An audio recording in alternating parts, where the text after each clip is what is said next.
Hindi na nagpatumpik-tumpik pa si Paolo Avellino sa paghayag ng real score sa pagitan nila ni Kim Chiu. Opisyal na ipinost ni Paolo sa kanyang Instagram feed ang litrato nila ni Kim na kuha sa kanilang bagong bonding. Kung noon ay fancam photos lang ang kumalat sa social media, si Paolo na mismo ang nagbahagi ng personal shots nila ni Kim na kuha nung araw na yon. Yon ang simple pero sweet gesture ni Paolo na magkasama sila ni Kim. Bumuhos ang saya at kilig ng mga kasamahan nila sa industriyang nag-comment sa post ni Paolo.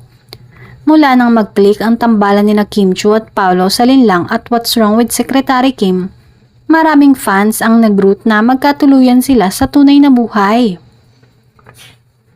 Katunayan, noon pa ay naabangan ng mga nananampalataya at kinikilig sa kanilang love team na umamin sila bilang opisyal na magjowa.